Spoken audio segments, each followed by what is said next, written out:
Eh bien, salutations encore une fois. Je sais que la semaine a été difficile pour certains habitants des plaines du sud et du centre des États-Unis, où le temps a battu des records sur de nombreux fronts. Et beaucoup de gens ont été privés d'électricité et d'énergie et frissonnent dans leur maison. Mais nous sommes convaincus que vous allez tous vous en sortir et nous pensons à vous pendant cette période difficile que vous traversez.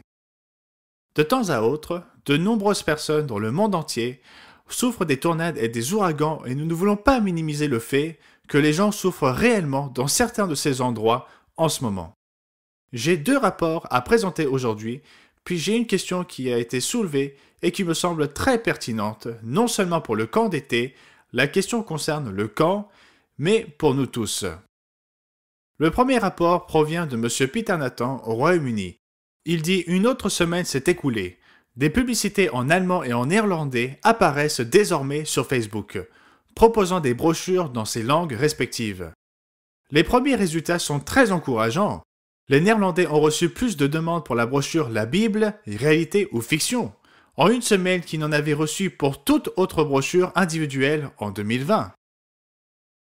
Les publicités sur Facebook sont un excellent moyen de faire passer notre message dans le monde entier, ou dans une région, à un groupe de personnes que nous n'aurions peut-être jamais pu atteindre auparavant.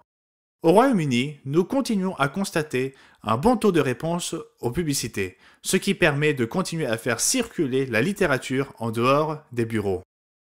Nous en sommes donc très reconnaissants. Les Néerlandais, un très petit groupe là-bas, ont été très généreux et ont aidé d'autres régions au fil des années, et il est vraiment bon de voir que nous avons quelque chose en retour pour aider les Pays-Bas et les néerlandophones.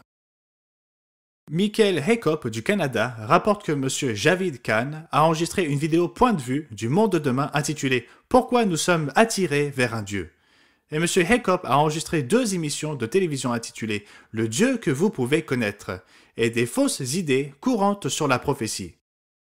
Il poursuit en écrivant que le mois de janvier s'est avéré être un mois positif pour la programmation télévisuelle puisque les réponses aux programmes canadiens ont augmenté de 14% par rapport à janvier de l'année dernière, alors que les réponses aux émissions de Charlotte ont augmenté de 21%.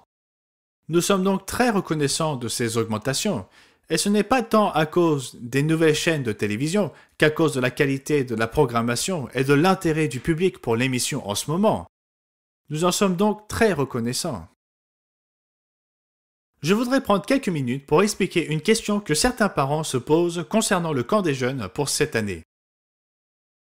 Cette question est pertinente pour nous tous dans la réalité car elle est basée sur des principes. La question est la suivante. Pourquoi le camp se terminera-t-il le lundi au lieu de dimanche? Je saisis ce moment pour répondre à cette question, bien que nous ayons déjà pris la décision de le faire avant que je ne reçoive cette lettre. Cela provient d'une jeune adolescente de 15 ans qui a participé au camp ces dernières années, qui dit « Les danses du camp qui s'y déroulent sont l'une de mes activités préférées, et je sais que beaucoup d'autres campeurs partagent la même opinion. Le jour de la danse, c'est pratiquement tout ce à quoi tout le monde peut penser. Quoi porter, qui sera notre cavalier, comment se coiffer et quels accessoires mettre, etc. Normalement, cela ne devrait pas poser de problème, mais dans ce cas-ci, le jour que nous négligeons en pensant à la danse est le sabbat. Et nous avons appris cela il y a quelques années, dans notre camp du Michigan, ou au Minnesota, ou au Texas et dans d'autres camps qu'Universel avait, où cette activité se déroulait toujours un samedi soir. Et le problème, c'est que, qu'en été, le soleil se couche fort tard. C'est beaucoup plus tard dans certains endroits. Par exemple, dans le Michigan, où se tenait le camp, le soleil ne se couchait pas avant 9 heures du soir environ. Et puis si vous avez la danse après cela, cela faisait assez tard. C'est quelque chose que nous avons dû prendre en considération dans notre planification. Et quand tout le monde pense à la danse lors du sabbat au lieu du sermon qui est donné, vous savez, ils pensent aux autres activités au lieu de penser à Dieu. Ils pensent plutôt à eux-mêmes et à leurs cavaliers et à ce qu'ils vont porter, à leur coiffure. Et puis, il y a toujours des détails de dernière minute pour s'assurer que les décorations sont parfaites, surtout si elles sont à l'extérieur, comme c'est le cas au Texas, et que le vent pourrait souffler sur cela, éventuellement sur le pavillon. Même si c'est au gymnase, qui est plus récent, ces choses créent des problèmes pour nos jeunes. Nous avons donc pris cette décision, même si elle est un peu gênante pour les gens parce que les campeurs doivent rentrer chez eux le lundi au lieu du dimanche, qui est un jour de congé pour la plupart des gens, ce qui n'est pas le cas le lundi. Néanmoins, c'est une décision fondée sur des principes et nous faisons tout pour respecter le sabbat et avoir une activité normale ou un horaire normal le samedi soir où les campeurs se couchent à une heure normale, se lèvent le dimanche matin lorsqu'ils sont reposés et prêts pour une autre semaine. Et puis nous avons nos activités les autres soirs. Par exemple, le dimanche soir où nous aurons le banquet final et la danse.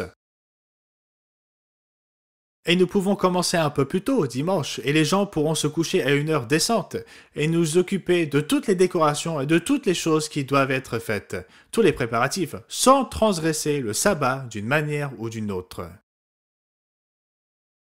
Ce n'est jamais fait avec des mauvaises intentions. Personne n'a jamais eu l'attitude « Oh, nous allons transgresser le sabbat en organisant une danse le samedi soir ». Mais la réalité est que c'est ce qui se passe. C'est donc une décision fondée sur les leçons que nous avons apprises il y a quelques années et que nous allons encore prendre cette année. Et pour tous les parents qui peuvent être un peu gênés, nous en sommes désolés. Mais nous voulons mettre Dieu à la première place dans tous les domaines et dans tout ce que nous faisons, et pas seulement au camp d'été. Mais j'ai dit que c'est aussi une leçon à laquelle nous devons tous réfléchir. Ce que nous faisons, comment nous sortons du sabbat et comment nous abordons le samedi soir. Est-ce que nous défaisons tout ce qui a été appris pendant la journée? Et ne vous y trompez pas, il y a un diable ici et il fera tout ce qu'il peut pour détruire ce que Dieu est en train de faire. Donc je voulais en parler parce que cela a de la valeur pour nous tous. Nous avons eu, vous savez, une bonne semaine ici. Je sais que certains d'entre vous ont souffert du froid et de tout, et que d'autres, dans d'autres parties du monde, ont souffert du confinement et de tous les problèmes qui découlent de ce monde. Mais gardez les yeux sur l'objectif. Reconnaissez que Jésus-Christ est notre Sauveur. Il est notre souverain sacrificateur. Il est notre avocat. Il travaille pour nous. C'est l'Église de Dieu, du Dieu vivant. Et nous allons surmonter toutes ces choses et nous attendons avec impatience le royaume de Dieu. Alors j'espère que vous passerez un merveilleux sabbat. Prenez soin de vous. C'était Gérald Wasson pour la semaine se terminant le 20 février 2021.